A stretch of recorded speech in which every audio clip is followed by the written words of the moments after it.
നമസ്കാരം. Dulquer Salman നായകനായെത്തിയ pan Indian Telugu ചിത്രം lucky Bhaskar പുത്തൻ റെക്കോർഡ് ഇപ്പോൾ സ്വന്തമാക്കിയിരിക്കുകയാണ്.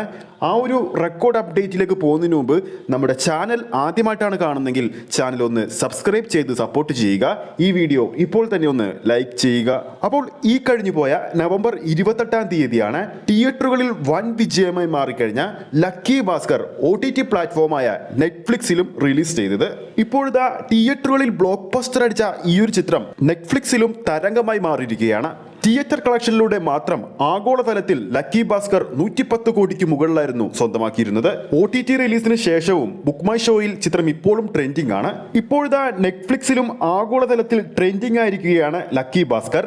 India, Sri Lanka, Bangladesh, Qatar, Oman എന്നിവിടങ്ങളിൽ നെറ്റ്ഫ്ലിക്സ് സ്ട്രീമിംഗിൽ ഒന്നാമതായി ട്രെൻഡ് ചെയ്യുന്ന ചിത്രം സിംഗപ്പൂർ, പാകിസ്ഥാൻ, ബഹ്റൈൻ, മാലിദ്വീപ്, കുവൈറ്റ് എന്നിവിടങ്ങളിലും ട്രെൻഡിംഗിൽ ആദ്യ 10-ൽ ഇടം നേടിയിട്ടുണ്ട്. തിയേറ്ററുകളിൽ ഇറങ്ങിയ ഭാഷകളിലെല്ലാം ബ്ലോക്ക് ബസ്റ്ററായ ചിത്രം ഡിജിറ്റൽ പ്ലാറ്റ്ഫോമിലും വലിയ സ്വീകരണമാണ് ആഗോളതലത്തിൽ പ്രേക്ഷകർ നൽകുന്നത്. തെലുങ്ക്, തമിഴ്, മലയാളം, കന്നഡ, ഹിന്ദി ഭാഷകളിലാണ് ചിത്രം നെറ്റ്ഫ്ലിക്സിലൂടെ സ്ട്രീം ചെയ്യുന്നത്. ദുൽഖർ സൽമാന്റെ കരിയറിൽ തന്നെ ഏറ്റവും വലിയ ഹിറ്റായി മാറിയ അദ്ദേഹത്തിന്റെ ആദ്യ 100 കോടി ചിത്രവുമാണ് ലക്കി ഭാസ്കർ. ബോക്സ് ഓഫീസ് പ്രകടനത്തിന് പുറമെ ചിത്രത്തിലെ ടൈറ്റിൽ കഥാപാത്രമായുള്ള തന്റെ ഗംഭീര പ്രകടനം കൊണ്ടും DQ പ്രേക്ഷക നിരൂപക പ്രശംസ നേടിയിരിക്കുകയാണ്.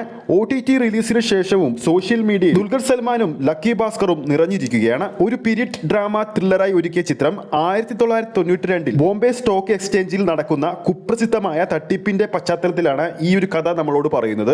വെങ്കി ആഡ്ലൂരി രചിച്ച് സംവിധാനം ചെയ്ത ചിത്രം കേരളത്തിലും ഗൾഫിലും തിയേറ്ററുകളിൽ എത്തിച്ചത് DQവിന്റെ നിർമ്മാണ കമ്പനി തന്നെയായിരുന്നു. മീനാക്ഷി ചൗധരി നായിക വേഷം ചെയ്തപ്പോൾ DQവിന്റെ തെലുങ്ക് ചിത്രങ്ങളിൽ ഇതിനു മുമ്പ് വൻ ഹിറ്റായി മാറിയ സീതാരാമം നിർമ്മിച്ച സിത്താര എന്റർടൈൻമെന്റ്സ് ആണ് ഈ ഒരു ചിത്രവും നിർമ്മിച്ചിരിക്കുന്നത്. OTT റിലീസിന് ശേഷവും ചിത്രം കളിക്കുന്ന ഓരോ തിയേറ്ററിലും ഇന്നും മികച്ച ബുക്കിംഗ് ആണ് കാണാൻ സാധിക്കുന്നത്. മിക്കയിടത്തും ചിത്രത്തിന് ഓറഞ്ച് അലേർട്ട് എന്ന് തന്നെ പറയേണ്ടി വരും. ഓരോ 24 മണിക്കൂറിലും ചിത്രത്തിൻ്റെതായി വിറ്റുപോകുന്നത് ബുക്ക് മൈ ഷോയിലൂടെ 10,000-ന് മുകളിലുള്ള ടിക്കറ്റുകളാണ്. അത്രയ്ക്ക് പ്രേക്ഷക ഡിമാൻഡും സ്വീകാര്യതയുമാണ് ഈ ഒരു ചിത്രത്തിന് തിയേറ്ററിലും OTT പ്ലാറ്റ്ഫോമിലും ഇപ്പോൾ ലഭിച്ചുകൊണ്ടിരിക്കുന്നത്. വൻ പ്രതീക്ഷയോടെ തിയേറ്ററുകളിലെത്തിയ കിങ് ഓഫ് കൊത്ത എന്ന സിനിമയുടെ ക്ഷീണം അദ്ദേഹത്തിന്റെ അടുത്ത ചിത്രത്തിലൂടെ അദ്ദേഹത്തിന്റെ ആരാധകർക്കും സിനിമാ പ്രേമികൾക്കും തീർത്തു കൊടുത്തിട്ടുണ്ട്.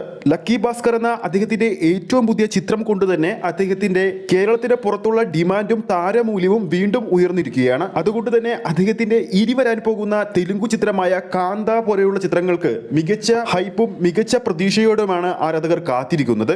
നിലവിൽ കാന്ത സിനിമയുടെ ഷൂട്ടിംഗ് പുരോഗമിച്ചുകൊണ്ടിരിക്കുകയാണ്. അപ്പോൾ ഇനി വരാൻ പോകുന്ന തെലുങ്കു ചിത്രമായ DQവിന്റെ കാന്തക്ക് വേണ്ടി ആരൊക്കെയാണ് കാത്തിരിക്കുന്നതെന്ന് താഴെ കമന്റ് ചെയ്യാൻ മറക്കരുത്. ഈ ഒരു വീഡിയോ ഇഷ്ടപ്പെട്ടിട്ടുണ്ടെങ്കിൽ വീഡിയോ ലൈക്ക് ചെയ്യാനും ചാനൽ സബ്സ്ക്രൈബ് ചെയ്യുന്ന കാര്യം വീണ്ടും ഓർമ്മിപ്പിക്കുകയാണ്. ഫേസ്ബുക്ക് പേജിലൂടെയാണ് ഈ ഒരു വീഡിയോ കാണുന്നതെങ്കിൽ ഫേസ്ബുക്ക് പേജ് ഫോളോ ചെയ്യുക. അടുത്തൊരു അപ്ഡേറ്റുമായി നമുക്ക് വീണ്ടും കാണാം.